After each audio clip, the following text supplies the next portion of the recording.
Thanks for listening to the Military to Civilian Career Transition Power Hour. 1 hour of tips from experts and real stories from people just like you. For those thinking about what lies ahead, for those going through the job search, and those who have paved the way to their next career after the military. These professionals are dedicated to helping you move forward successfully to the next phase of your career after the military.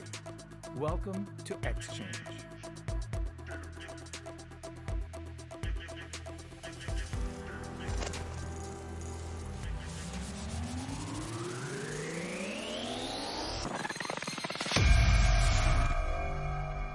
Welcome to the first segment of our next episode. I'm Cheryl Cross. You're listening to the Military to Civilian Career Transition Power Hour. If you're lucky enough to watch us, you'll see that I have Charles Williams, Air Force, getting out of the military very soon, 20 plus years, and he has his own experience as he is in the soup. Welcome to the In the Soup segment, and welcome Charles Williams. How are you doing today?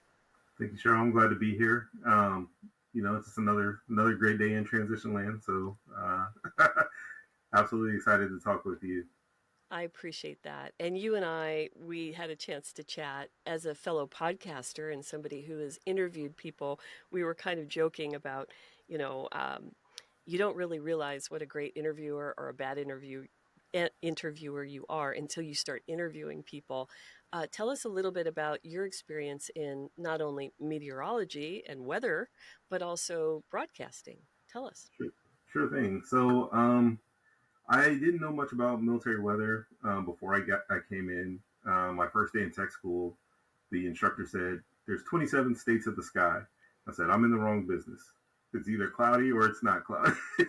That was as much as I knew about weather. But through the years, I've been able to learn a lot about that. But what really fascinated me about weather for the military in general was the fact that I can take what's going on in the meteorological sense and apply that to a tactical action or a planning action.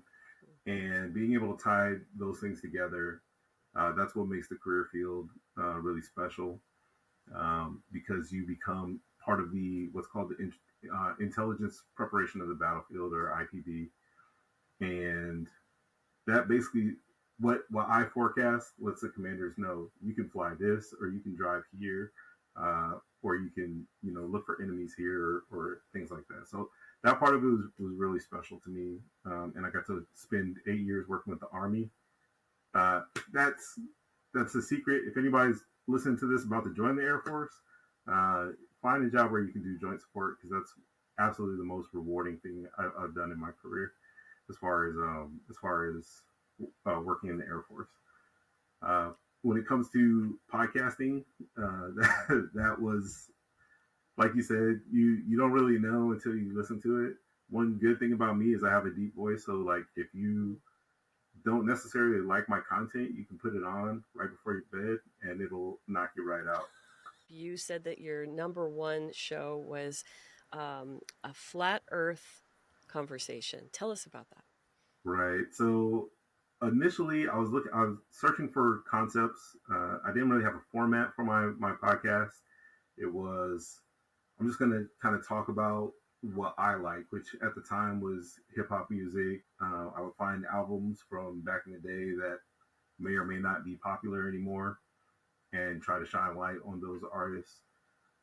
But going through that journey of, hey, I'm looking for content. What's gonna go crazy in the analytics? How am I gonna get the most listeners? I was talking about Netflix, and they had a documentary on there called Beyond the Curve, and it's about flat earthers. So I said, I got some time. I don't have a topic for this week. I'm just gonna go ahead and do an episode on Beyond the Curve and talk about this movie. But the premise was I was going to try to indoctrinate myself into believing in flat earth. So I watched the documentary, and I was like, they bring up some good points, but they did the scientific evidence, and turns out the earth is round, as proven by flat earthers. But it fascinated me that there was this community of people. It's not it's not a small community of people. It's not like 5 or 6 people that live in a basement. There's a lot of people. And I think probably a lot of that is just camaraderie, part of being a group. Hmm. They just find something that they can come together around. So You your show did really well, and it really, this is what happens, by the way, for you folks listening and watching. We podcasters, every YouTube video in the world on how to monetize your channel, how to get more listeners, how to do this, how to do that, how to do the, hokey pokey and turn yourself around, is finding out what's trending and then getting on that trend. So for us, people who have a very niche subject, military transition, I have a know, very niche audience. There's only 200,000 of you that are leaving the military every year. I don't really go that route, but I love that Charles did it because you never know what's going to be popular. I could sit back and hire consultants. I could go to the trending. I could do this. There are days that I put out shorts and it's like one person will get 600 views and the next person will get two, and then somebody will get 2,500. Like, absolutely. you can't predict what's going to happen in the world of the algorithm. And it changes constantly because they're trying to fine tune it.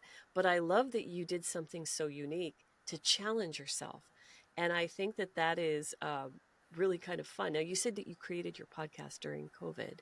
Is it because you were looking for something to do, or do you think you'll continue with it? Curious. So I really started recording a lot of episodes during COVID, but I actually started prior to that. I always make the joke that I'm the COVID podcaster because everybody learned how to either podcast or bake sourdough bread. That was like the two things that everybody started doing during COVID. But Right? mine actually started. It actually started in 2019, and really what I wanted to talk about was something besides my day to day, my 9 to 5, and I wanted to talk about Mm-hmm. something I was really passionate about, which is music. I wanted to do a little bit of appreciation for this artist or this genre or a way to listen to music or things like that. So I wanted to put positive energy out there for music. Just give somebody something to listen to, maybe on their ride to work or when they get off, and they're just like, if they're in my age bracket, they're like, yeah, I remember when that album came out, and how they feel. Which that was a lot of the feedback I got on my early episode. It was something that was passionate to me. I didn't care if I had like a lot of listeners or anything like that, because it was just something fun, just a way to express myself Right. creatively. So, Well, these outlets sometimes turn into jobs, right?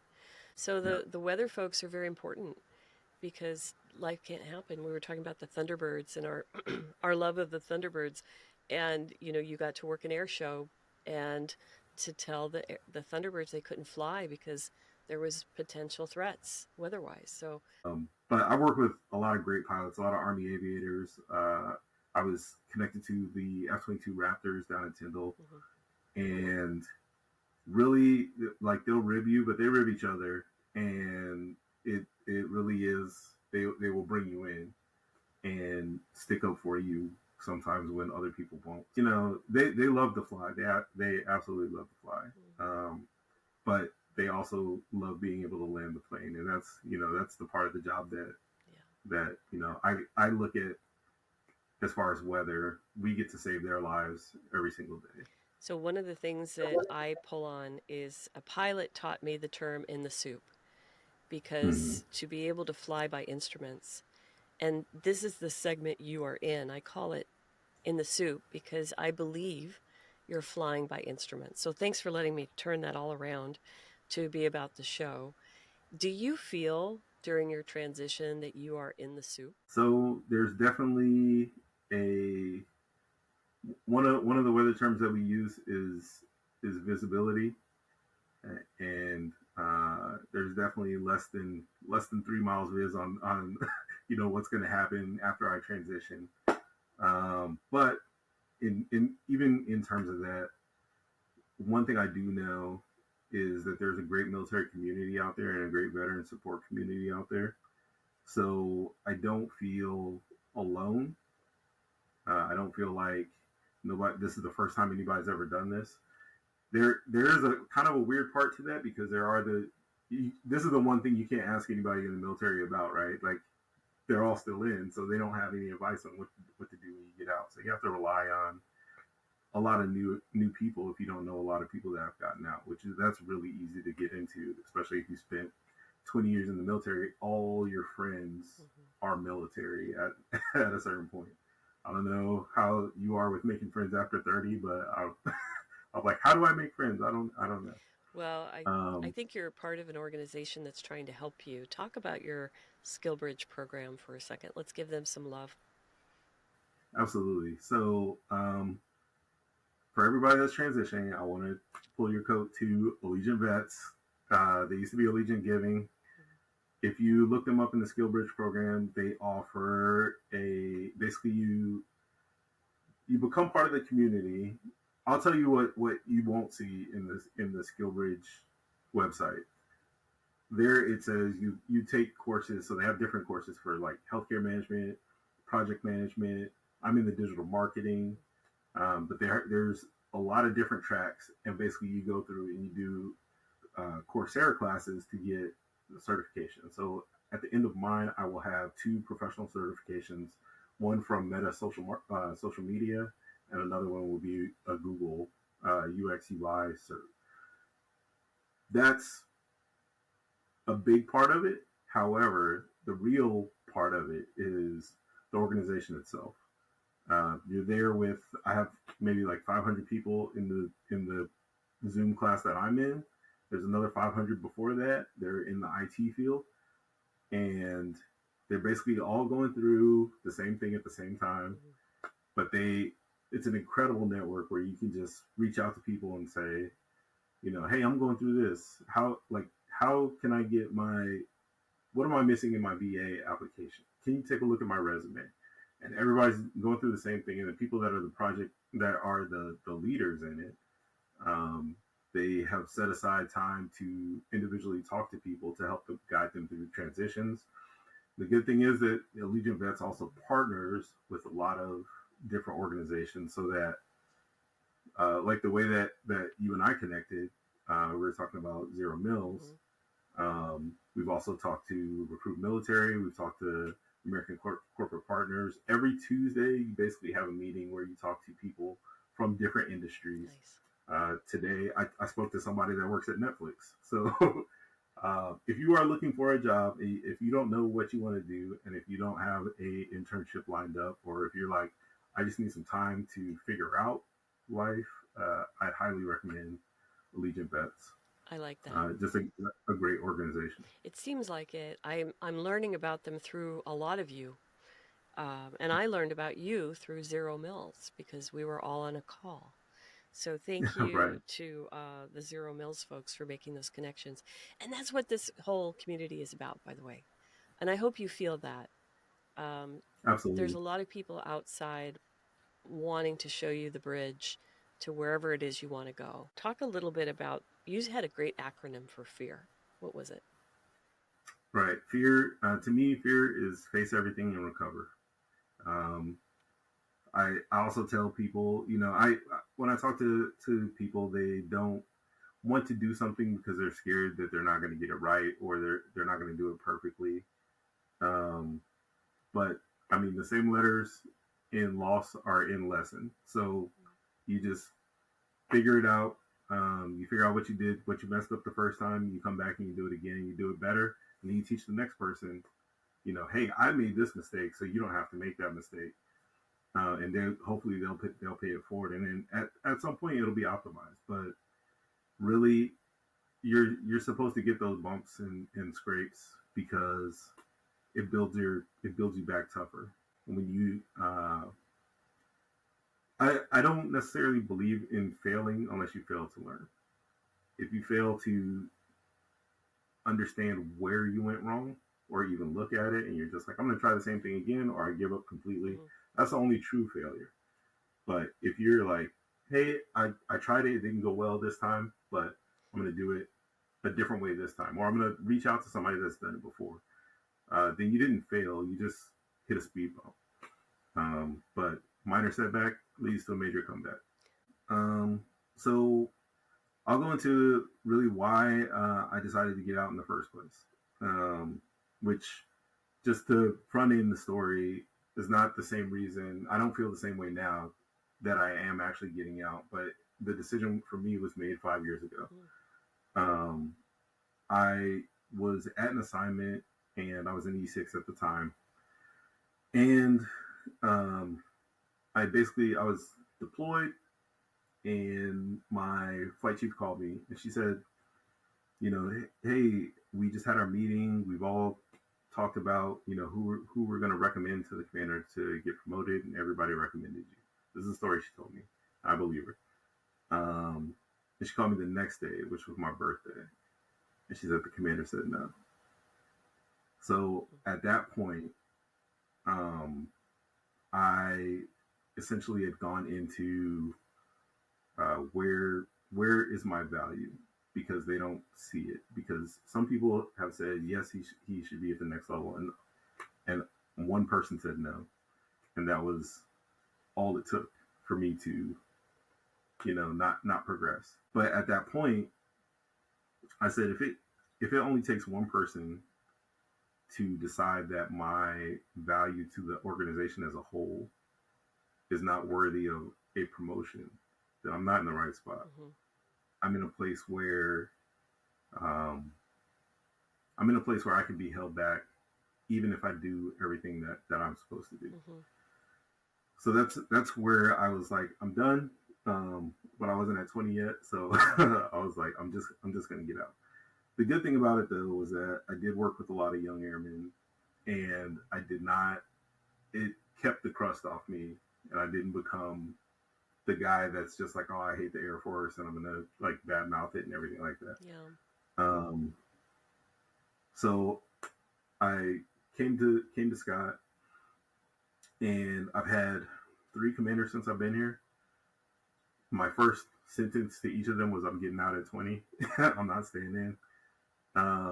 But then I gave them the rationale, and I told them, I'm getting out, but I promise you, I'm not going to be that guy that just leaves everybody in the dust, because I know that I'm just checking boxes until I get out.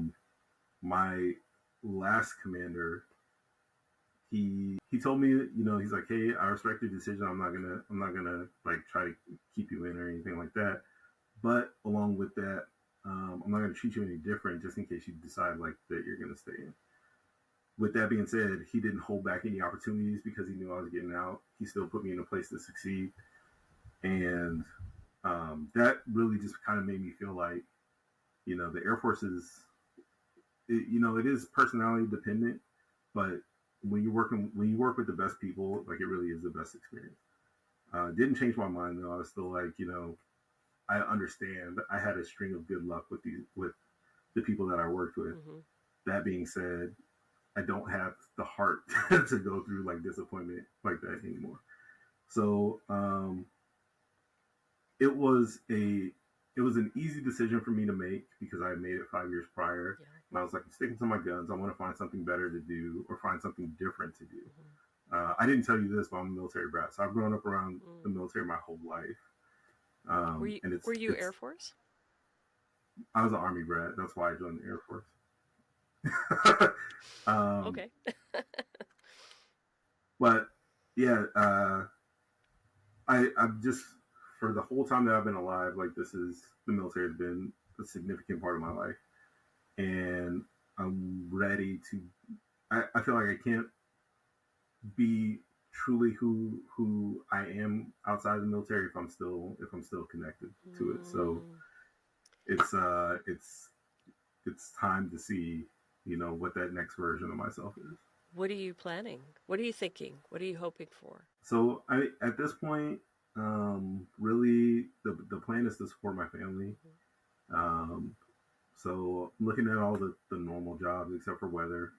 What I will say, the weather career field and the tools that everybody has, they're really dynamic and they're really interesting. And there's a lot of things going on with modeling and machine learning and AI right now. Bingo. It is really going to be, for anybody that wants to get into weather, I'm not downplaying it because it is a fascinating career field. And in the 20 years that I've been in, things have changed so much, from having a radar with just red and green on it to now we can look inside the storms and kind of be able to see exactly where the hail's going to come from and everything like that. So if you like tech, if you like science, meteorology is amazing. but for me, I've done it for 20 years. You're So done. what I really like doing is working with people. Yeah. I would say that's the most rewarding part. Working with the pilots, working with the planners, Mm. working with my weather crew. I really would like to find something that's team based, where we all are trying to achieve a common goal, and I can be part of that solution. Have you figured out what location you want to be in? Are you going to stay up in Illinois, or are you going to another We're gonna place? stay. I have a son in high school. He plays the trombone in band, Nice. and the band is really good. Go Indians! And I don't want to take him out of it because he loves it, and the band, uh, they've won awards and everything like that. So I would feel really bad if I took him out. So we're going to be here for a few more years. Okay. Well, So I'll be looking for jobs in the Illinois, Charles, St. Louis metro area. Charles, you're wonderful, and I want to say thank you so much for the bravery it took to get on this segment, especially since you understand, as someone who supports aviation, what in the soup means. And you gave me some really good perspective. Not only is there a group of flat earthers out there that are real, I never knew, but that you're trying new things. You've tried new things. You're having fun. You made a decision to leave 5 years ago, and you're sticking to it. And I think that's remarkable. You're kind of the first person that I recall that has said that they've had that long of a timeline. I wrote a book called Civilian Mission. It's a 3-year guide for military planning civilian careers. And my dream is to get someone 3 years ahead of their transition, because that seems to Right. not happen a lot. And you're doing even more. So the fact that you've had this in top of mind and that you are leaving a place better than you found it, I'm pretty sure your parents have a lot to do with that. Um, good upbringing, but you want to make sure that nobody's left in the dark, and that you have a good replacement. I like all of this. And I think it will serve you well in whatever it is you choose to do. So thank you for sharing that. Thank you. And I will say, for people that may be on the fence, it is, start your preparation as if you might, because the military gives you a lot of things, but there's so much stuff you can do for yourself that's going to help you when you get out. But that last year, I'm glad your book is 3 years, because that last year is not the time to to start doing all this stuff. No. So if you're doing that, you're behind the power curve. And I have a few tips that I can share if you'd like me to. Yeah, well, let's put a pin in that. I want to. Yeah, There's a lot of Charles Williams out there, and I know that you are open to having people contact you either for a job or, maybe just to learn how your experience is going, or somebody else who wants to get advice on how to drop their papers. How would they get a hold of you? How do they find you? Is it LinkedIn?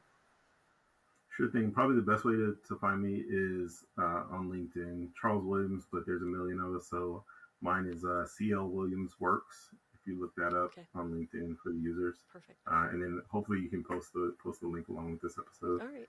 Well, let's Um, close out your segment with your last alibi. Why don't you open the door to what you were just saying and close out your segment? sure thing. So my recommendation for when you get out, if you can go more than a year, 2 years, 3 years, if you haven't completed your degree, get your degree. Number one. If you have a degree, get another degree. Uh, Look into the industries that you would like to be in once you get out. Try to network, try to build those relationships. Utilize your military and family readiness center. Utilize their TAPS program. You can take TAPS 18 months out, I believe. Well, I'm not sure for every service, but for the Air Force, it's 18 months out. Take it more than once. Um, Use all the resources. Start going to job fairs. Start going to hiring panels and talking to everybody, so that this isn't a culture shock when you have to take TAPS before you get out. I recommend taking TAP a lot of times. I did it twice personally, and I might do it again, even though I'm in skillbridge. Just because it's a fire hose of information. They give you a lot in a little bit of time. So give yourself time to absorb it. Don't look at it as something that you have to do, because it's going to reap benefits in the end. My next thing is start your LinkedIn now. Start building your network now. And that's for wherever you're at in your transition. Start talking to people and really, really get involved. The harsh truth of getting out of the military is that nobody cares that you were in the military. Once you get out, they're going to say thank you for your service, but it's not going to give you the leg up that you think it will, just because, hey, I wore the uniform. So start building your credentials now in terms of volunteering, working with nonprofits, really putting yourself out in the community and giving the rest of the world a chance to see who you are outside of those gates. And really follow your heart. Don't be afraid to make mistakes. If you think that you're making, a rash decision, like really just sit down and think about it. But you just want to make sure that you're prepared so that when you hit that last year, you're not basically going back and forth like, oh, am I making the wrong decision? You're prepared. If you live on base, buy a house. I'm just going to throw that out there too. But yeah, you want to be prepared by the time that you get out, and preferably that 18 to 24 months prior to, you're like, hey, I'm good to go. So even if you pull back, you still have all of your ducks in a row for the time when you decide it is actually time for you to go. The military they'll hold you, they'll keep you close, right? But they teach you all the military stuff. But there's a huge world out there, and everybody's box gets checked at some point. So you will have to get out at some point, and you just want to be ready for that. So C.L. Williams on LinkedIn, Charles Williams, I appreciate you and your 20 years in the U.S. Air Force. Thank you so much for your service and your support in keeping us safe. Thank you for having me. You betcha. I appreciate it. We're going to close up the soup segment with a guy who truly knows how to fly by instruments because he helps those people. But we're going to be rolling into our expert segment. So we're going to take a really short break, and we'll be right back after this. You're listening to the Military to Civilian Career Transition Power Hour. My name's Cheryl Cross. We'll see you in a second.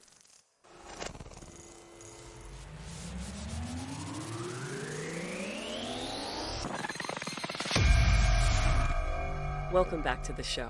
I'm Cheryl Cross. You're listening to the Military to Civilian Career Transition Power Hour.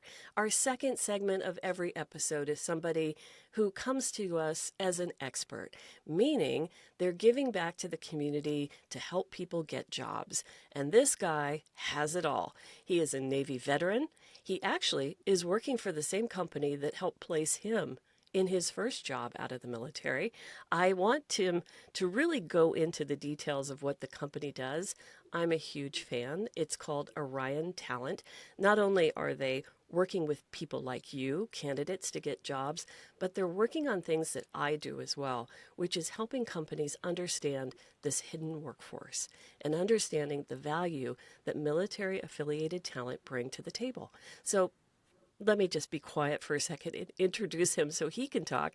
I'd like you to meet not only my colleague and friend, but somebody I greatly admire in our spaces. His name is Jay Coranda of Orion Talent. Hey, Jay, thanks so much for joining me today.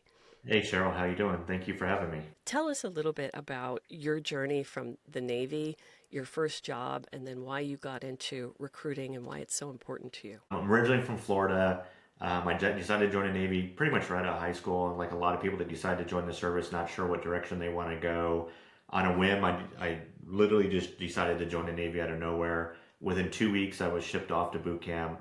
I joined as an electronics technician, so I got pretty lucky with the schooling I was able to obtain going in the service. I spent 12 years in the Navy. I was stationed in California. I was stationed in Hawaii, and I was stationed in California again. And when while I was on active duty, my last 3 years, I was an instructor, and I was teaching electronics and control systems, and I was able to obtain a bachelor's degree in workforce education. And at that point, at 12 years, I decided it was a good time for me to make the transition out of the service. A lot of people that go through that process and not sure if they want to go the distance, to go that 20 years. I looked at my career. I was 29, going on 30 years old. I was looking at my marketability, what that was going to mean. And not only how I perceive myself, but how employers would perceive that amount of experience. And are you older? You're set in your ways. All these things go through your head when you're looking to transition out of the service. Had a really good career in the military. So I decided, and another big factor that really factored in, like a lot of service members, is the deployment cycles, the lifestyle of the military service member. So I was on a 4-year sea tour at one point, and I had done 4 deployments in those 4 years, which was 6 to 9 months each on each of those deployments. My oldest son at that point had experienced all 4 of those deployments. He was a year and a half the first time I deployed. My second son was 2 weeks. I deployed for 6 months. So when you go through that in the military, there's obviously, when you're coming back that rotation, you start looking at your career in those 8 years that you have left. What does that mean? So I thought it was a good opportunity to make the transition out. A friend of mine actually had referred me to Orion Talent at that point as far as a recruiter. I wasn't exactly sure about working with a recruiting company and what that meant, but they had helped me find a job with Siemens, building automation out of Chicago. Went through a hiring event Orion was hosted in San Diego, interviewed with a number of different companies. It was really the best opportunity for me to transition out because it was direct alignment to my goals not only as an instructor, but in electronics, and it hit all the wickets that I was looking for. Maybe not so much on Chicago, but the rest of it was fine. But I was willing to consider all that. So I went and worked for them for 2 years. Decided Chicago wasn't for me after all, and moved back to San Diego, where I've been with Orion now for 24 years. Started off as a recruiting manager, and a vice president of recruiting, and I've been working on workforce initiatives now with our partners across the country, our employers, and different entities across the U.S. So that's kind of what led me to this. I'm really very curious. You know my audience. You work with them every single day. You and the Orion Talent team are really driven by a passion. And I see, as I said to you before, what the people that you're hiring are so focused. They're military spouses. They are, former service members. And some of them are, like us, they're kind of workforce development nerds, right? We geek out on this stuff. I mean, we could talk about this all day long. We see the issues, so we're addressing them. What is the main, I would say, impetus behind your team in serving this population? So we are very, very focused on looking at the workforce challenges from a different lens, a different way of looking at it. Traditionally, when a lot of employers will look at it, it's like, I need someone with this background and this experience, this amount of years of experience from such and such employer, what have you. And so sometimes it's really hard for them to kind of connect the dots to that service member and that military. But also, when you look at the overall population of the military, the transitioning military, the 200,000 plus a year, you have a huge workforce with a lot of good skill sets, a lot of good background. As we were talking before about, someone that may have grown up in Illinois on a farm, likes to work on cars, those kind of things, but they join the service, they want to serve their country, they get into a career field that may be a little bit different than that upbringing, and they go to transition out and they're not sure what direction to go or how to find a good, meaningful employment. So we have very much focused on working with employers by helping them understand, as these veterans are transitioning out, how you can take a look at this overall skills and traits of the overall service member themselves and what they bring, and then infuse some in training into that transition timeline. One of the big things has been the DoD skillbridge program, for example, to be able to help with that training piece. But to help that service member transition by giving them that bridge in between and training wise, so that they become a more meaningful and effective employment as they transition out of service. So we work with both the employer and the service member to connect those two dots together. And so my team of recruiters, we have recruiters on military installations all over the U.S. right now. We are focused on working with these service members. I always like to joke, very left of that transition timeline when they're transitioning out, to be upstream, to start talking to them at a year or 2 years out before they transition out, and figuring out where they want to go and what they want to do and where their careers fit in, and also where they can get the training, whether it's online training or recommendations for them, so that they're more ready for employment, and then also identify the right skillbridge program for them as well. As far as I know, we're one of the only recruiting companies that exist that actually have deployed recruiters in doing this under this model of working with the service member. So that's really where we've been putting a lot of our focus. Let's say that we have a transitioning person who's listening to you right now, they're within, let's say, the majority of them are thinking of this when they have to, which is around the TAPS class. And they're a little uncertain. Maybe they're in a location they don't love, but they're willing to stay. They might be open to other locations. If they came to Orion Talent, what is the process that you put people through to kind of vet them and put them in the right position or the right stream? Sure. One of the things that we really focus on is contacting those service members that come to, let's say, come to Orion, apply to Orion, hit a website. We meet at a base visit that we attend, meet one of our recruiters, or some other event like a job fair, all the other different streams, right, that candidates find out about Orion. There was a point probably pre-COVID that over 70% of our candidates that came to Orion was through referrals, direct referrals, because of the work that we've done with those service members and on their ships and in their submarines and in their units. That's the word of mouth of the military has always been one of the most successful ways of doing it. By doing right and helping those service members out, they give back as well. So what we do is we focus a lot on an initial screening piece that we'll talk to that service member. We will typically walk through anywhere from 20 to 30 minutes about their career, where they've been, what they want to do, what schools they've been through in the military, for example, what their education looks like, and then start talking about career goals and what are they going to be looking for, where do they want to live, where they're originally from, where their spouse is from, if they have a spouse, financial goals, like what are they looking to make, and is that reasonable based on all these other items, right? So we try to really kind of key in on a lot of that information and be able to give a roadmap, a plan, a blueprint for their future of what that transition is going to look like. And then is there ways to fill in some of those gaps? For example, if they want to get into this, but they don't have that right skill set. Like one of my previous employer, Siemens, we had a program that was kind of set up that way. It was like a time to perform model where you can map out your whole career. If you want to go to marketing, you want to go to sales. So I've taken that same approach when we look at a candidate and say, okay, here's where you are now. You're stationed in Hawaii. Where do you want to go? And then what do you want to do? And then do you have that right skill set? And then is there a way to train to get them up to speed on certain things as well along the way? So that starts the process for us, is that initial screening discussion with a recruiter. It's uncomfortable for some people at first. They're used to applying online and chatting and not having to actually talk to somebody. But it's really helpful to understand that service member, and instead of being a name in the database and trying to use a software to match you to a job that may not make any sense, we try to do a more personal approach where it's like, hey, you're a fit for this job, or when a position comes available from our clients, we can easily identify that opportunity. So a number of our positions that we have on any given day are not even posted on our website because we already have made a match, or the employer knows we're going to make a match for that right service member. So we're not waiting for the application to come through. We've already been screening and matching candidates along the way. So that's the kind of, once we start that process, then it's a matter of maintaining a relationship with that candidate through their whole timeline. And obviously we have trigger points that we'll work with if they're on a 9-month timeline, for example. And, most employers will start the interview process about 60 days before you get out of the service. So we count back from that day, maybe 90 days. Some, depending on the career field they're in, maybe 120 days, but that's about it. If you're transitioning out of the military, you're 120 days, you call an employer, like, yeah, call us back in 0 days.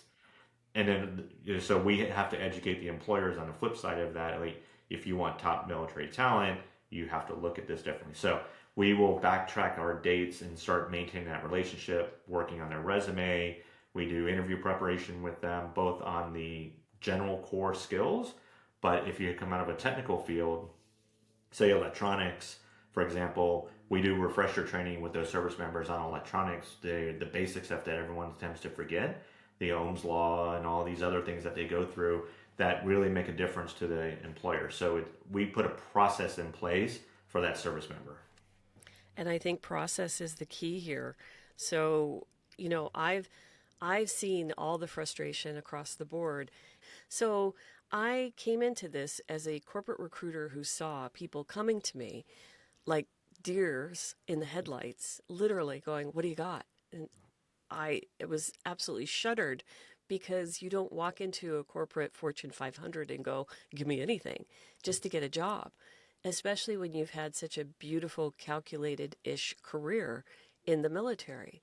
You don't, it was obvious that there was a lack of pre-planning, but I think there was also this lack of process coming from that, and let's give ode to Laura Schmiegel, a predictive and very structured career environment into this big, fast, organic thing that they didn't even have the language for.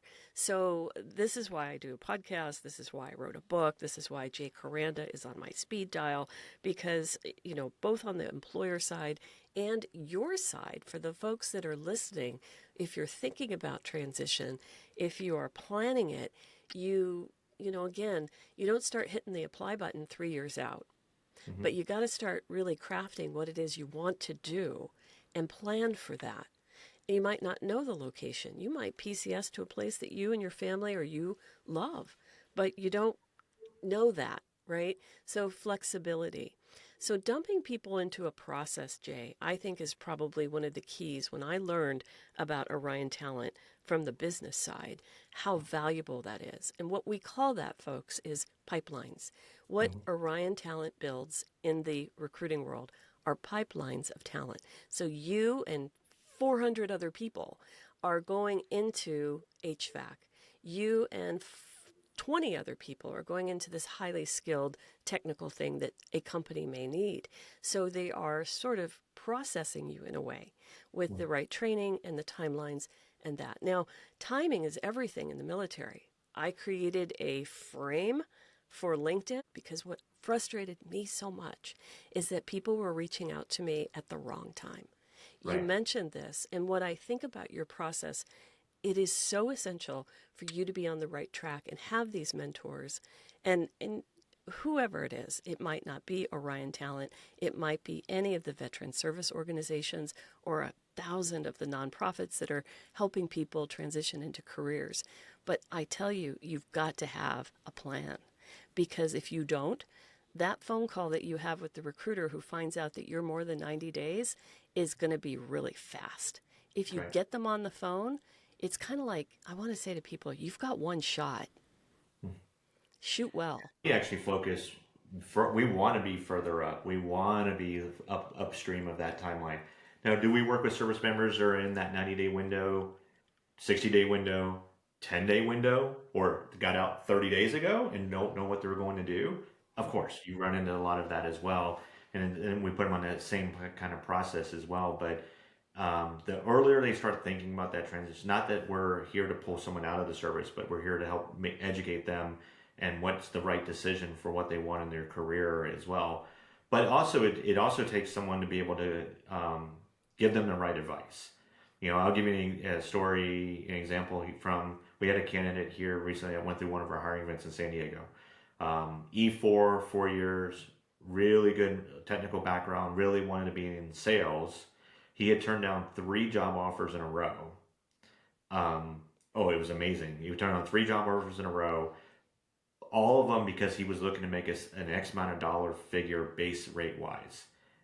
So his number in his head was, I'll give you an example, was 90K. And he wanted a base rate as 90K base salary. And this was an E4 at 4 years. And so what had happened was we didn't know that they had made these offers, but he turned it down. The offer he turned down was a $90,000 base and a $15,000 a quarter guaranteed commission plan to sell test equipment. He didn't factor in the other $60,000 into the $90,000 base because he was stuck in his head at that number. So sometimes you need someone there to help themselves a little bit, not to bypass that job and end up not getting the dream job that you're looking for because someone didn't help you or educate you on just call the shot the right way and challenge them on what they're thinking. So that's the other stuff that we do with the service member. I've always thought of you more of as employment specialist And that's a term, again, in the workforce development world. And you always call them recruiters. They are recruiters. So if you meet an Orion talent person and you are at a base and you're meeting with them, chances are they're a recruiter. So in the workforce development world, we call them employment specialists because they're there to guide. Like they're kind of company agnostic. They're there to make sure that you are in the right swim lane at the right time. They can give you ideas. So it's a beautiful blend of both. Jay, I know our time is running out. We have about 5 minutes left, and I want to make sure that our listeners understand the complexities of either what's ahead or what they're trying to plan. But every expert I ask to give some great advice that's a takeaway that even if they never even see you at a job fair or any of your staff or friends, that they kind of have something that they can go home and put into effect immediately. So what would that be in terms of advice? My advice I try to give almost anyone that I had worked with over the years is when you look at employment, you look at a company, you're trying to make a decision if this is the right choice for you. Don't think about where you are today. Think about where you're going to be in the next 3 to 5 years and what that job is going to do for you experience-wise, growth-wise, employment-wise. You know, a lot of service members, just a lot of job seekers in general, go logo shopping. And they think that these big logos out there are the right company to go to work for. I went to work for Siemens. I was 355,000 employees worldwide. I was one of 355,000 employees worldwide. And that sounds great and fantastic company, love what I did. I was always going to be one of 355,000 employees in that company. I would come to work at Orion at that point, and we had, I think, 120 employees at that point. So working for a small company was actually a much better fit for me career-wise, growth-wise, organizationally as well. So try not to look at where that job is today. It's hard because you become location restricted. You've been stationed in Hawaii and you're trying to land employment in Hawaii. It may not be the most ideal job, but what it does is it puts your career on a trajectory. And then there's a certain company, sometimes if you move away, you can always kind of move back. And that was kind of my plan with going to Chicago was that worldwide company. They had a branch office in almost every major city in the US. I could always transfer internally within the organization. I wasn't going to forever be landlocked to Chicago, but it was the best career move for me, for my family at that point, with a wife and 2 kids transitioned out of service at that 12 years, to say, hey, I get the right skills, the right experience, the right things on my resume, that will pay dividends for me way in the future, and location was not the factor for me. And that mindset put me back in San Diego, and that mindset also put me in a company I've been with for 24 years. So don't think today, think 3 years from now and what that company career-wise is going to do for you. So hard to do when you have had limited choices and have been told what to do for so long. I am going to say just thank you so much, Jay. I could talk to you for probably the next hour. And you and I, we're going to keep in touch. I am honored that you all would consider being on the show. And I know that just this information alone will make an impact for somebody. As we close our show, I always ask, and because you are a veteran, and because you've gone through transition and you deal with this every single day, why don't you just wrap up your segment with your last alibi? My last alibi. I would say when you look at the transition, is the military does a very good job of wrapping this nice security blanket around you. When you're being in those gates and you're in those walls, you feel like that you're really well taken care of. And so when you go to get out of the service, you get this feeling that you're losing that security, the benefits, the pay, those kind of things, and what's going to happen to me. And so, but there are thousands and thousands and thousands of employers out there seeking out service members every day. It's not as bad as anyone thinks it is. Yes, it can be challenging. You hear all the bad stories that are out there, but you know what? If you've set yourself up, done all the right things in your career, and you've had a successful career in the military and a good transition, everyone will work itself out fine. And in the end, it's how you look at that transition piece. So don't worry about that security blanket as much. Thank you. Beautifully said. All right, people are going to want to get a hold of you. I know you're very active on LinkedIn when you're not traveling all over the place. Why don't you go ahead, for the folks that are just listening, spell your name, and then let them know how to get a hold of you if they they need to. Name is Jay Koranda, Jay. Last name is Koranda, Koranda. My email is my first initial, jkoranda at oriontalent.com. That's probably the easiest way, or LinkedIn, as you said. All right. Well, thanks so much for being available. I know you're busy, but we're going to close up the expert segment. We're going to wrap up Jay's segment and then move into a short break, but we'll be transferring over to our 1 to 4 year veteran segment, which is somebody who's been out of the service at least 1 year, but not more than 4. So we'll hear their story next. You're tuning in to the Military to Civilian Career Transition Power Hour. I'm your grateful host, Cheryl Cross. We will be right back. Did you know that each year, more than 200,000 service members leave the U.S. military to find new careers? If you or someone you know is planning to leave service, our host, Cheryl Cross, has taken her 20 years of HR experience and written an essential guidebook for people just like you. It's called Civilian Mission, the 3-year guide for military professionals planning civilian careers, and it's available online at Amazon and other major retailers. Civilian Mission is packed with essential information to help you ease the gap between military service and your next exciting career after the military. Before we get back to the show, we want to say thanks for listening to the podcast. We appreciate your support. Now, back to the show.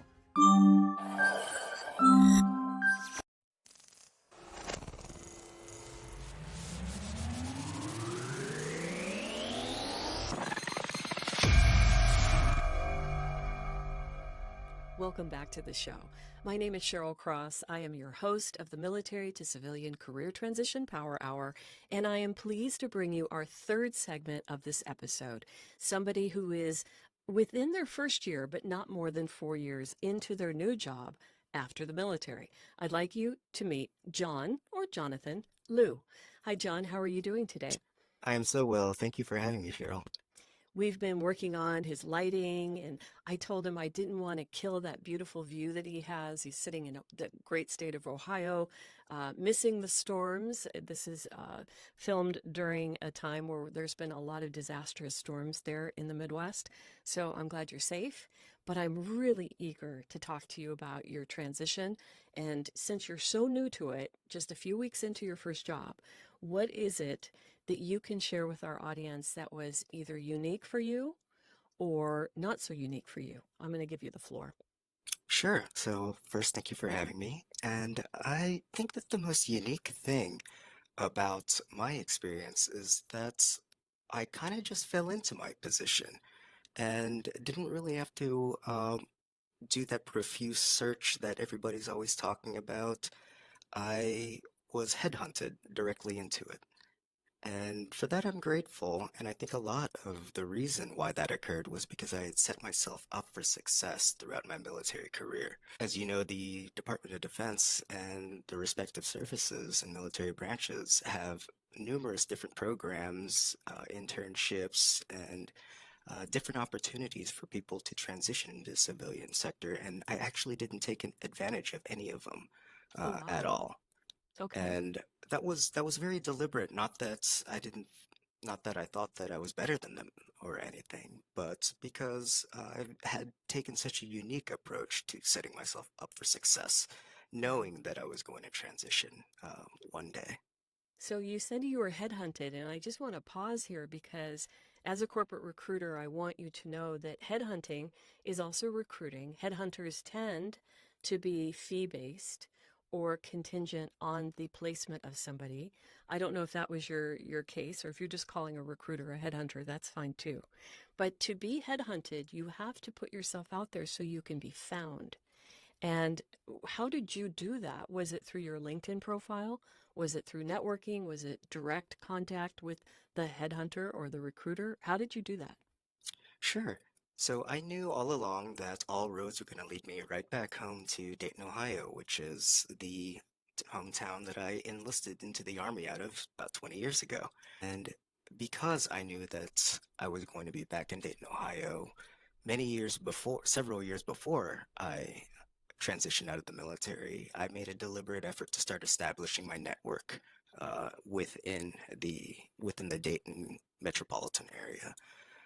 That I was initially not very successful in that because I was concurrently going through my academic training and getting my bachelor's, master's, and eventually doctorate into that. But being able to leverage the academic networks that I would become connected into by virtue of my academic pursuits and then realigning them back to Dayton, Ohio was a very good approach into developing that network, specifically within higher education and higher education nested in healthcare sector. That is so unique. And so when you mentioned that you were really kind of self-building your transition, I of course gave the thumbs up because, I wrote a book, Civilian Mission. It's a 3-year guide for military professionals planning civilian careers. How far in advance of your separation or retirement did you start planning? Or was it like the day you started, you knew you would come back home? Tell me. I'm curious. Sure. So I spent the first 10 years of my Army career as a medic, not pursuing any higher education. And then finally, I got an inkling to pursue my bachelor's and go through. I completed that at a George Washington University. And I thought to myself, wow, I kind of like teaching and education in healthcare. So I pursued my master's in public health and got connected into some graduate teaching programs. And it was right around the 15-year of service mark where I knew that that was for me. What did you like about public health? The part about public health specifically that I liked the most was that it was such a generalist approach to wicked problems. I'm not sure if you're familiar with David Epstein is Okay. the gentleman that wrote the book Range, but he makes an argument for the generalist in a world where everybody is kind of encouraged to rapidly specialize and dedicate all of their resources and energies towards specialization. And I found that public health was so broad that it appealed to my kind of generalist approach to things where I wasn't necessarily focused on one and only one thing, but it was the summation of my skills that I could apply and the breadth of my experiences that I could apply towards solving some really wicked problems out there. And when I realized that I could do that in public health and align that with the competencies that I gained and the experiences that I gained serving as a military medic, it was kind of a no-brainer for me. I wanted to go and pursue education and further my education toward eventually teaching in higher education, specifically healthcare within the healthcare professions. I believe any level of military person has a great ability to become a teacher because training is such a daily part of your lives. If you're not teaching, you're being trained. So when you folks enter the workspaces, you are eager to learn, hopefully. Not all of you, but some of you. And to the fact that you want to give back like this in your career and you were so specific in higher ed healthcare is mind blowing to me. So, congratulations. So, Thank you you. talked about David Epstein and range. You talk about public health being so broad, but being a medic is so specific. So, how did being a medic lay the groundwork for you to look at something that is really very big picture, non triage, non emergency? And are you getting your kind of medic fix in any way? Are you doing anything are you beyond that? Certainly, the current position that I feel right now is it's moved me away from direct patient care, which I enjoyed doing my entire military career. The reason why medic, though, was such a good place for me to start was because it was fundamental in my understanding of the healthcare system.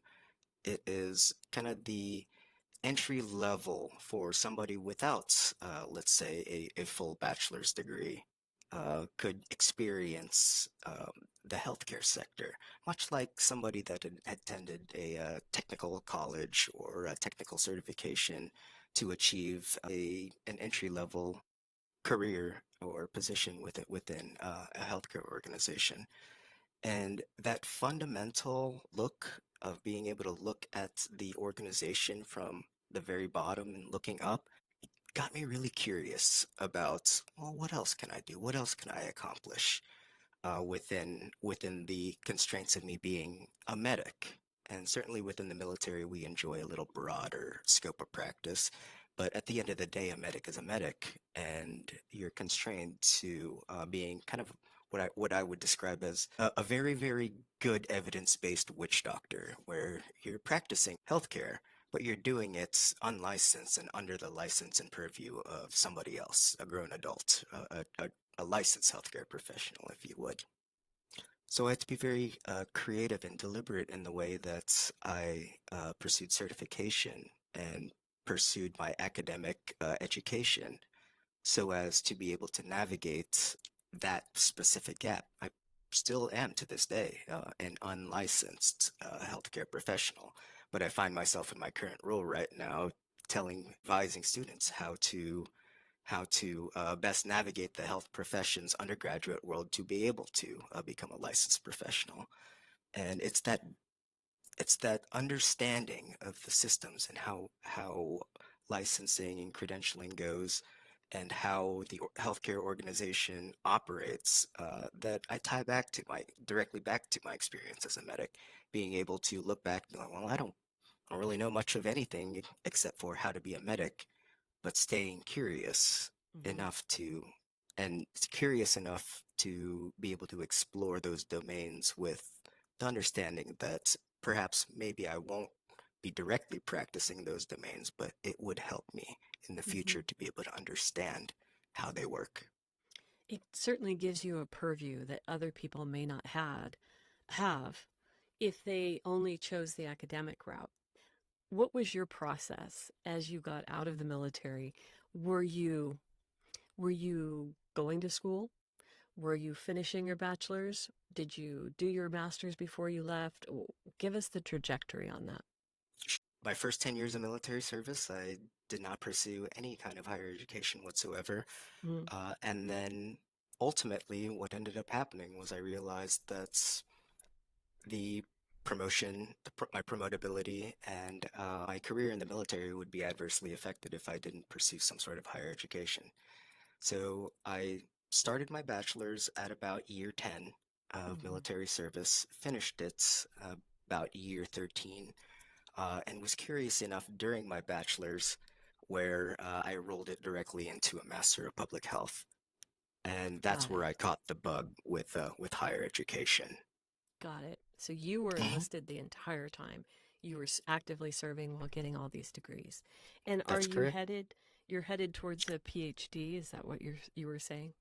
I actually successfully defended this past semester, so I just got my degree conferred. So Dude, it is con- Dr. Lou now. congratulations, Dr. Lou. How Thank you. wonderful. Now that Thank you. is, you know, I'm just going to stop here and say not only is that congratulations, but that's a heck of a lot of work. So I know that just from the almost 100 people that I've talked to so far for this podcast and the few thousand before that as a recruiter trying to hire them for jobs, that the last year of military service is chaotic, hectic, and nobody feels like they have enough time. So, how did you squeeze everything in?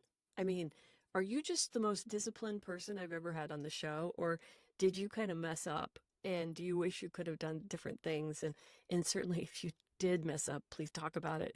And if you have suggestions, please offer them here. Step one, drink lots of coffee and never sleep ever.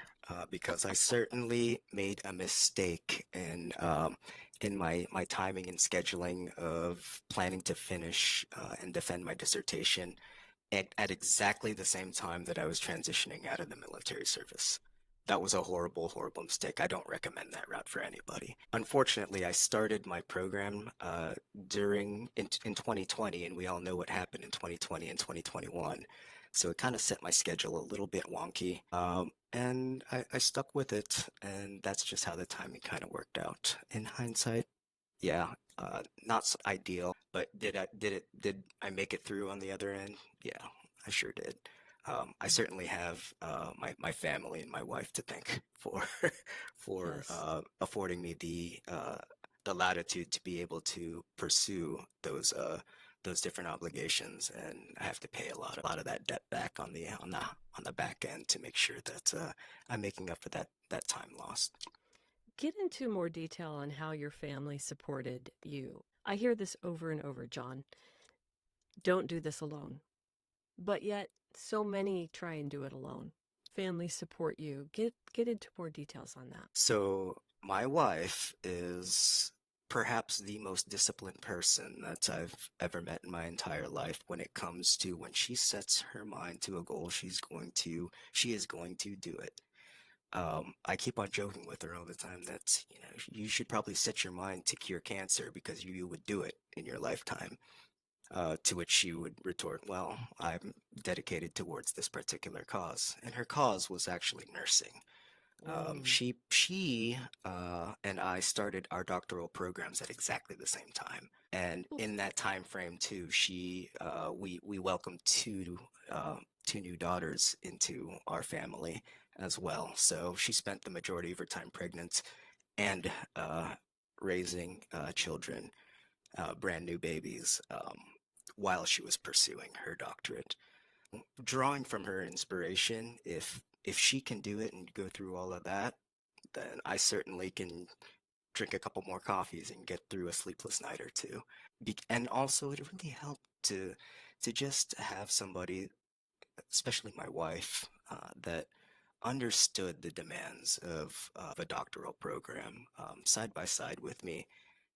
It really helped frame things into context when, we would have to prioritize getting a particular project done or getting a portion of our dissertation complete, and have to prioritize that over, let's say, a nice dinner, or a nice date, between the two of us or with the two of us. So having that support was absolutely critical to not only my success but also my well-being during that time frame. Because if I didn't deliberately take care of my well-being, I'm not sure that I would have been as successful as I was. Yes. And the long-term effects of stress, Mr. Just drink more coffee. As a healthcare provider and as somebody who's now sitting in higher ed, I think this is all, hopefully this doesn't all come back and bite you in the butt with something, down the line. But congratulations again on not only having a dual PhD household, but while raising young children and going through a major transition after 20 years. Now, you are not the normal story for sure, but like all the stories here on this podcast, you are unique and individual. So let's talk a little bit about where you're headed. It's really, I mean, you're just a few weeks into your new gig. They gave you this beautiful office. By the way, you guys can't see because I hadn't put down the blinds. But for those of you looking on YouTube, you can see beautiful Dayton, Ohio behind him. It's a beautiful day with some clouds in the sky. It's very sunny, so he had to put the shades down. But they gave you what normally you don't get your first year is a nice window view.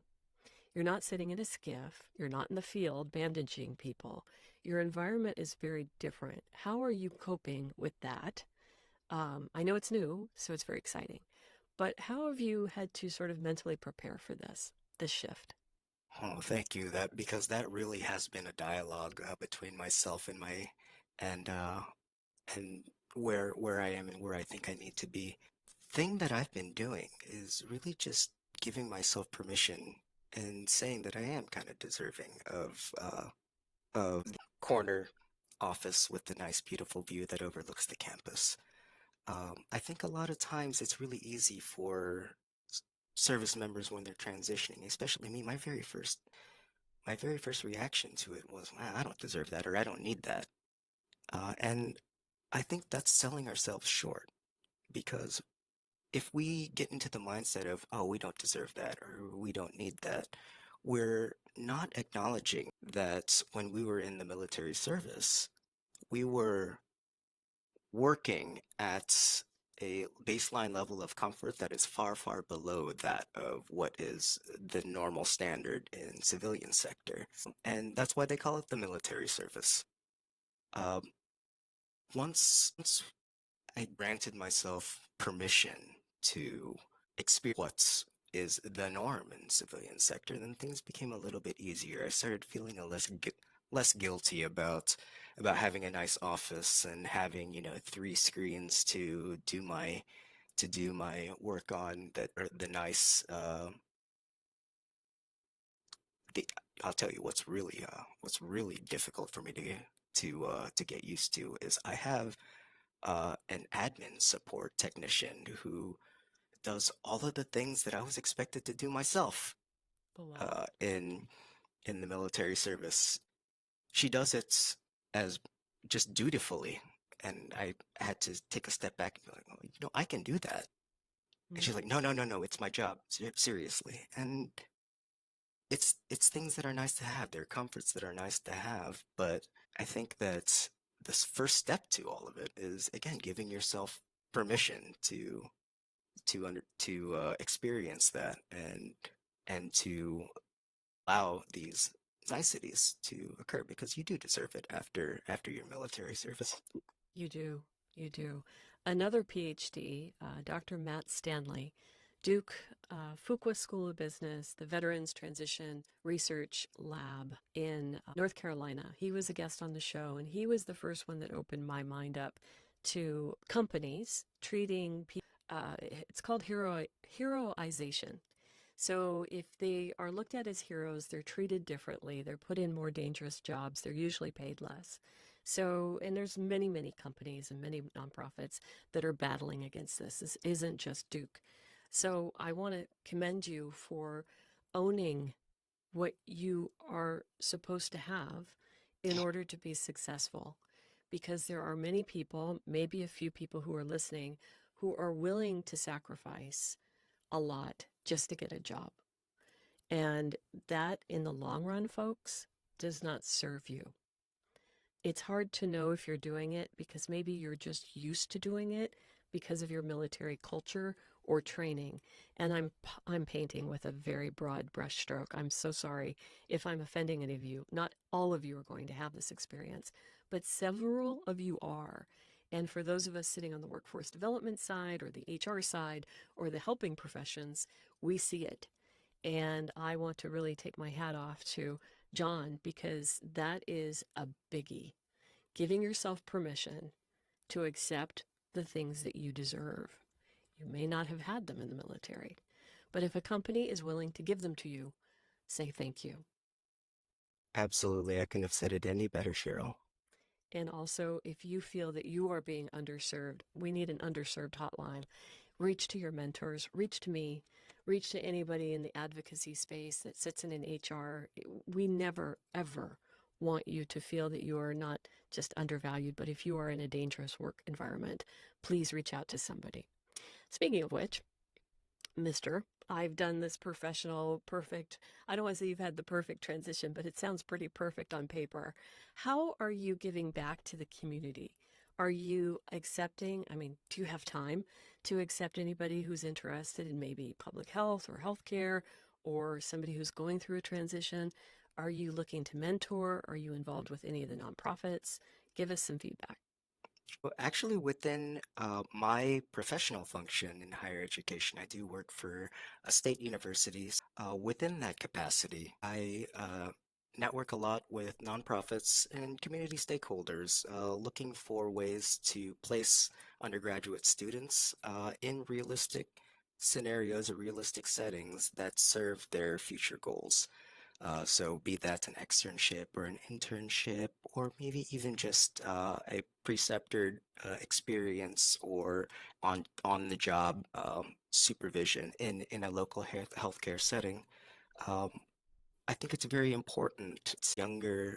Younger students who are imagining careers in pre-health understand what they're getting into before they commit to a specialization routes that unfortunately it's healthcare isn't necessarily generalizable or create or able to be applied to any other discipline within healthcare. And that's really where the mentorship piece comes in. I'm a very, very vocal advocate of understanding the needs of pre-health students, especially in the high school undergraduates, in the high school and undergraduate populations, and getting them real world experience or even just a discussion or FaceTime with somebody that's working in that sector so that they can broaden their experience of it and make an informed decision about whether or not this career choice is for them.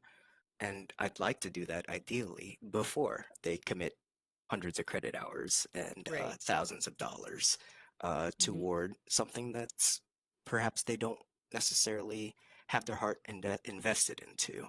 And I think that's the real tragedy of healthcare.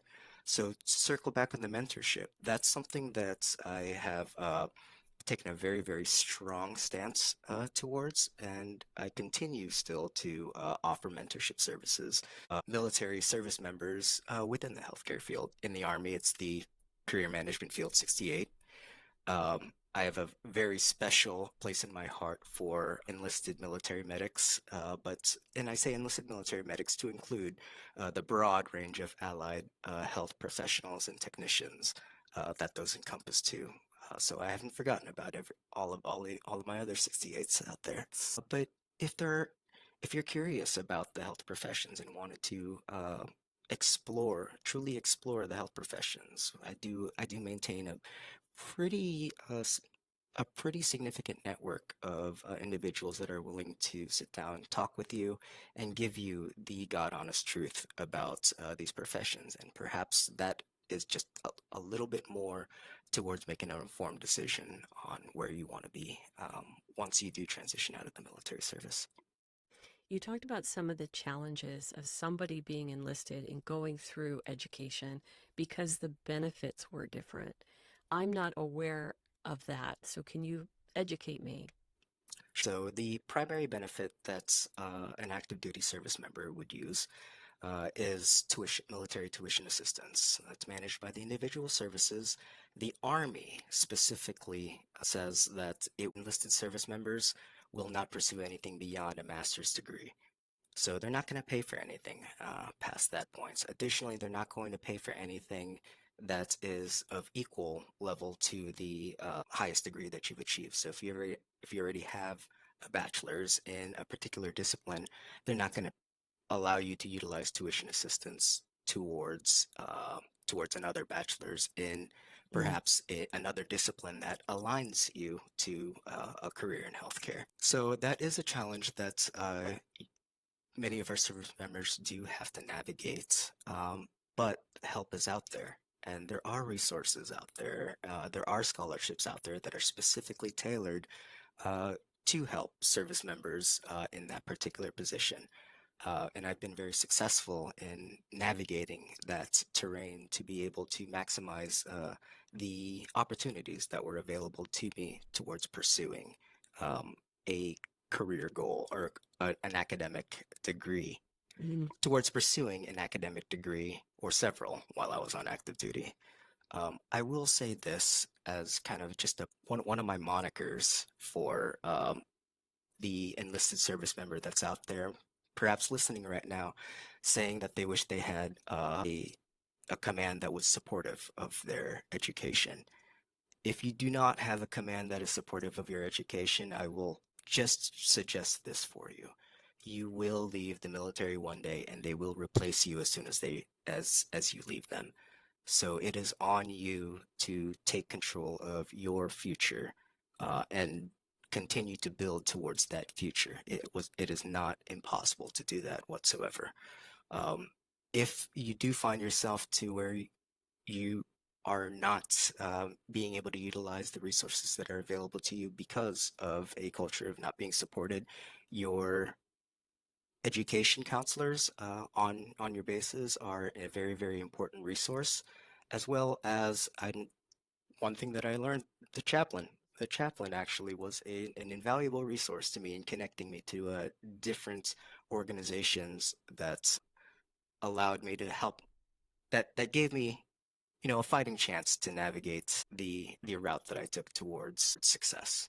It is possible, and certainly the culture is not there, especially for enlisted service members, mission first, mission first. But Mhm. aligning my academic career to my professional career has made both all that much better, and I promise you the Army has gotten its ROI back on me tenfold because of the competencies that I've applied towards Yeah. my professional duty. Hopefully, we can affect some change in towards empowering enlisted service members to seek education and self-improvement. I had an Army chaplain on the show, Scott McCosh. He's over in Fayetteville. And he said something very interesting about that, that he is sort of the belly button to a lot of folks. So I'm smiling when you said that you went to the chaplain. Yes, go to the person who knows everybody for sure.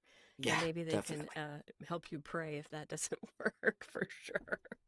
Well, John, you've been a lovely guest, and just I learned something new with each and every person. I found you on LinkedIn. I'm assuming you're going to be available for anybody that is willing to not just follow you, but maybe connect and send you an IM. Your name is not unusual, but I'd love for you to spell it for those who are not watching us. They're just listening through their ear pods. Go ahead and tell us how folks can get a hold of you. Sure, you can get a hold of me. My name is Jonathan Liu, and that's Jonathan.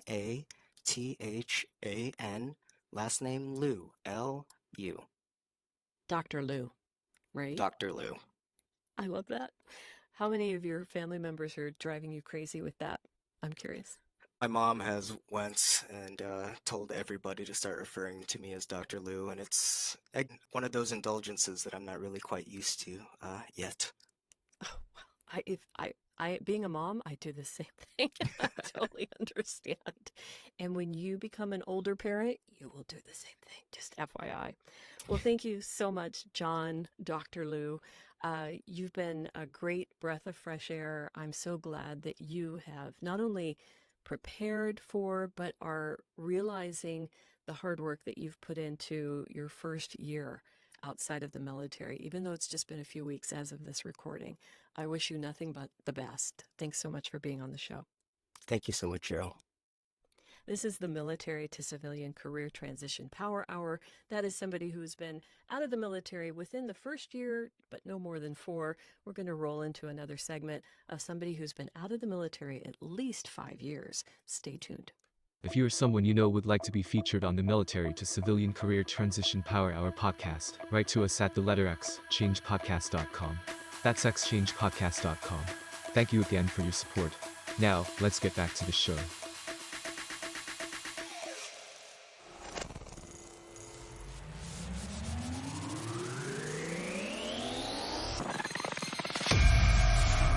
We're rounding out our power hour with our last segment, and that is somebody who's been out in the civilian workforce for at least 5 years. This lady has an incredible story. I had to stop her to say, keep that energy, keep that energy. I want this to be in the segment. So I'd like to introduce you to former Air Force personnel manager, Carmen White. Hey, Carmen, thanks so much for joining us today. Thanks for having me. I'm so excited. So you have an interesting journey. I don't want to play into everything that you showed me and told me, but I would like you to start with your transition story and how that impacted not only what you're doing now, but why you're on the show. Yes.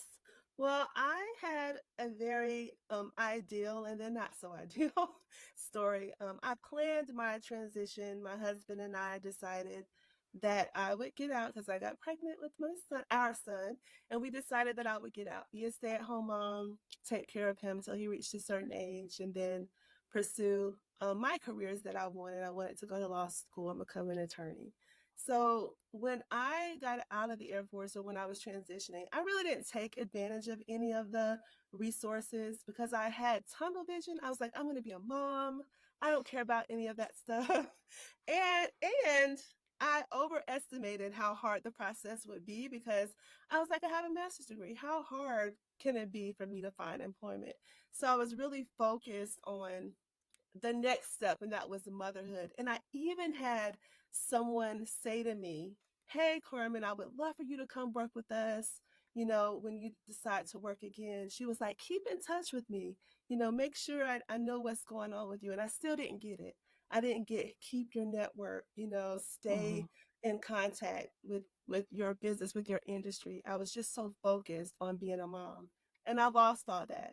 So when it was time for me to enter the workforce, that's when the transition story became a nightmare for me Mm-hmm. because I didn't know the process of job searching. I didn't Mm. know how to write an effective resume. I didn't know how to network. I didn't know how to do any of those things, and I was just failing miserably um, during that stage of my transition. So talk a little bit more about, you had someone who helped lead and guide you. My situation changed a bit because I wasn't able to, that clear path that I talked about before. I'm going to be a stay-at-home mom, then I'm going to law school, then I'm going to live happily ever after. Well, life took over, some things changed, and my husband and I separated, and I had to get a job to support the family. So that's when I started looking for work, and I could not find work that, sustained the lifestyle we had. So I was unemployed for a while, underemployed most of the time. The bills kept piling up, and then eventually we lost our house. Mm. And thank God that we had a house to move back into. I was able to move back to the home I grew up in and get on my feet and get everything together. But I remember telling my friend, I was so defeated in the job process. I was like, I don't think I'm ever going to find a job again. It's over for me. I'm done. And she said, Carmen, that is ridiculous. You have more education than I do. Let me see your resume. Mm. And she went through my resume line by line. She tore it apart. She said, Carmen, change this, add this, take out this, say this like that. And I did every single thing she said. And Mhm. it literally made the difference for me. I started getting callbacks for interviews. I went from not having any choice to having a choice and being Wow. able to choose the positions that I wanted to interview. And it really helped me to kind of get things going again. Yeah. So just the learning that process made all the difference for me. And that's really why I love to do what I get to do today.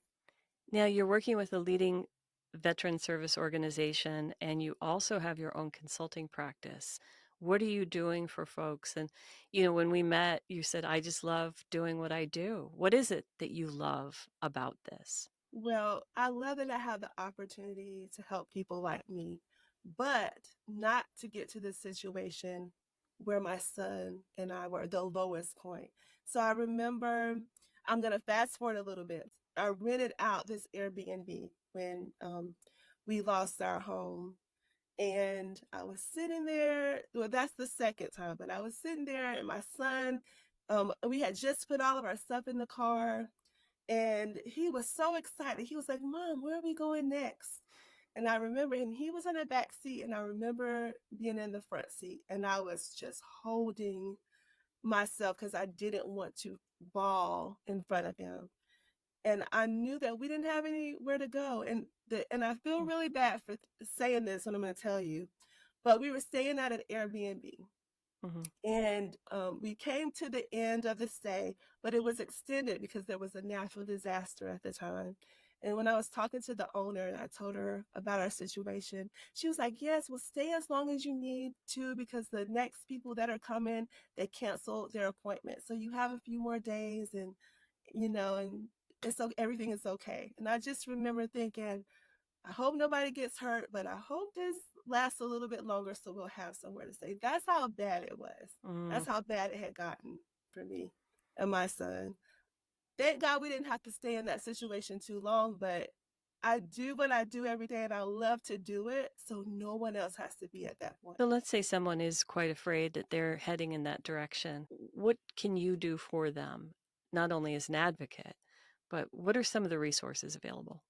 Well, first thing is the VA. You want really stay ahead of those resources and know what's going on because a lot of those there are requirements or prerequisites. I really can't say that to what you can take advantage of. So I always share. Know what your resources are. Know what you need to have when you go into those appointments so you can get the help that you need. Some Mm-hmm. people will say, oh, the VA won't help me. It's not that they won't. It's just that there are guidelines. There are resources there to help you. Trust me, they want to. But you have to meet the guidelines, so you have to be ready. So the VA always is my top choice because there's so many resources. And then your local resources. Like there are many local churches, nonprofit organizations that are ready to assist, whether with short-term bill payments, even help with mortgages, food assistance, food banks. So many are available. And depending on the organization you use, there might be some, sign up processes. Some are easy, some are a little more in depth, but there are resources available that people can use. So I always share that. And I first ask them, are they okay? Mm. Like I remember you asked me when we first started talking, you asked me if I felt safe, if I was okay. And that's the first question I asked because I know that feeling just of being fearful, fearful you're going to lose your child or feel Yeah. fearful of your reputation, what people will think of you because then they look at me. It's not, they don't say, oh, I'm so sorry that happened to you. It's, well, you didn't manage your money right. Like what happened? And I'm like, that's a whole other thing. And that might be true. We can get into that. But when someone's in a situation that low, you want to ask if they're okay. Skip the judgment, get to if they're okay, help them, and then work on, okay, see how we can fix your finances. How did you manage your money? Let's work out this plan. So I believe in one stops, and I would like to add to Carmen's list that if you are in a state that has what's called an American Job Center, and you can go in under either WIOA, which is the Workforce Initiative of America, or Wagner Pizer. Veterans have obviously special benefits too, but you have to qualify, right? So if you or your family dependents don't qualify under one, you might under the other, and really push for that because those are federally funded job centers. Go find one. Um, Thank you so much for sharing your personal story. You've really created a wonderful business for yourself. And I'd love to hear what you're doing, not just on the career coach and advocacy. Are you fixing people's resumes? Can I send you mine? Will you tear Yes, my well, resume apart, please? my business does. We do help with the resumes, my business, but I do not charge veterans and military spouses. I will always direct them to the wonderful nonprofit that I work for to assist with that. But mainly my business, my passion, I remember filling out those applications for human resources jobs and I was getting the feedback that I didn't qualify, I didn't have enough experience. They didn't think I could do the job, but I knew that I could. I knew that it was relative to what we did in the Air Force. I knew that I could do that, but I couldn't convey it correctly. So Right. one thing that my business highlights are those skills. We teach those skills. We help organizations, and we help organizations to teach their employees so that they have that knowledge equipped to really be effective in the HR industry. For me, it's all about education. It makes 110% of the difference. And I Yes. love that I get to do that in my business. Can you tell us, without naming names, any good news stories, people you've helped from being in one place, aside from yourself, people that have been in one place and maybe with your direction, they've gone to another? Yes, yes, and I love this because it's all about paying it forward. Like my friend, I always say, she's like, Carmen, that's ridiculous. And so now I get to do that too. So I, Right? I was recently working with someone and they weren't paying me because I really had so many people in my corner during that time, like professional women who who didn't have to help me for free. I remember I went to one coach and I said, "Hey, I saw your information on LinkedIn. I really love the things you post. It's really positive, but I can't afford to pay you." And she said, "You know what? Don't worry about it." She's like, "I'm going to work with you. I'm going to help you." So I do that in honor of her and what she did for me because she says pay it forward. So Mm-hmm. I try to do that too. So I was working with a young lady and Mm-hmm. she was in the situation not not totally similar to mine, but in the education aspect. She really wanted to transition into the HR field and she felt like she was getting feedback that she didn't have enough knowledge of the industry. So I said, okay, intern with me. I'm going to show you the ropes. So we went through the different types of HR to get her a feel of the best fit for her. I recommended what type of certifications that she should get to be eligible for those positions. And she really broke through. Now she's working in the industry. It's entry level, but she really loves it. She says it's a great place for her to grow. She feels like she can grow in the company. And I feel really good because I'm like, hey, I was her It does. mentor. You know, as a former recruiter, I go back to recruiting, and it's like if you're on a track and field team, which I call HR, and you do recruiting, it's like the sprinters, right? So if you haven't been sprinting for a while and you start doing recruiting again, it's so much fun. It's so fast and it's such a high reward. So Yeah. I feel the same way. It's like when I get to do a recruiting position or if I'm helping out a company that I'm consulting, the recruiting is so much fun. But I do other things too. So thank you so much for bringing light to that. What's some advice for people, not just folks who are potentially losing their shelter or needing to go and get federal assistance? What are some of the things that you're seeing over and over for our transitioning military folks? I think just not being prepared, underestimating the journey, and realizing that it's a process. It's something that you have to learn, and you can learn. We learn everything in the military. We learn how to be leaders. We learn how to work as a team. We learn the acronyms and the knowledge that we need to do the mission. Well, the transition is the same way. You Hmm. have to learn how to do the resume. You have to learn how to tailor. You have to learn how to network if it doesn't come naturally. It's all a part of the process that makes it work. And that's the biggest piece that's missing that I see. Well, thank you so much. I love your spirit. And by the way, when she joined the studio, this is Riverside.fm, and she's like, "Are we recording today?" And I'm like, "You don't have to." She goes, "No, I'm fine. I'm fine. Let's do it." So thank you so much for you're exactly what you're talking about, and you're modeling it, being flexible, Thank pivoting, you. and being available. So I love your spirit. And how might there's probably quite a few Carmen Whites out on LinkedIn, but how might someone find you? Yes, well, my LinkedIn is Carmen White, HR and Training. So it's easy to find. It has my tagline. So Do you have a website? yes, I do. Is my website is www.perfectpenswsp.com. And what's WSP stand for? It's Workforce Solutions. Ah, I like it. Perfect Pens, WSP. Well, Carmen, you're a delight. Thank you so much for being on the show. I'm going to ask if you have anything you'd like to close with before we say goodbye. Yeah, so I want to say thank you for having me. I really appreciate what you do and the voice that you give to us and helping other veterans transition, well, helping all veterans transition. And I just want to say to everyone, please don't give up on yourself, no matter how hard it gets or how dark it gets. There are people who care about you. So please don't stop caring about yourself. That's right. Thank you so much, Carmen. All right, I'm Cheryl Cross. This has been just another great segment for our episode, a 5+ year vet. We're going to be right back after this brief break.